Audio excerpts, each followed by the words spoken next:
Hello বন্ধুরা, আজকে একটা বিষয় নিয়ে আলোচনা করতে চাই, যেটা হচ্ছে আমাদের যোধপুর প্রাথমিক বিদ্যালয়। এটা হচ্ছে আমাদের যোধপুর প্রাথমিক বিদ্যালয় এবং এই স্কুলটা দেখুন কীভাবে গত 15 বছর ধরে যে সরকার ছিল তারা স্কুলটাকে কিভাবে একটা সিন্ডিকেট আস্তানার মতো বানিয়ে রেখেছে। নির্মাণ সামগ্রীর জিনিসপত্র সব এখানে আরও ছিল এবং দলীয় পতাকা বান্ডিল বান্ডিল আরও অনেক কিছু ছিল। এবার দেখুন স্কুলের বাথরুমের অবস্থাটা দেখুন, পুরোটা ওদের দখলে চলে গেছিলো এই যে যোধপুর প্রাথমিক বিদ্যালয়। এবং দেখুন এখানে 11টা ওয়ার্ডের এখান থেকে বইপত্র যায়, 11 ওয়ার্ডের। স্কুলে তো সাধারণত বই থাকবে, এটাই তো স্বাভাবিক কথা যে স্কুলে বই থাকবে।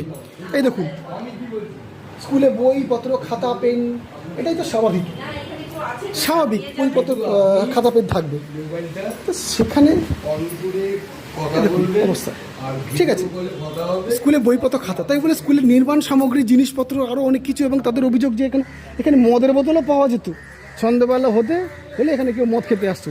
এবং দেখুন লেবারদের নির্মাণ সামগ্রী লেবার তাদের জামা প্যান্টও টুকটাক কিছু এখনও রয়ে গেছে, সামগ্রী রয়ে গেছে।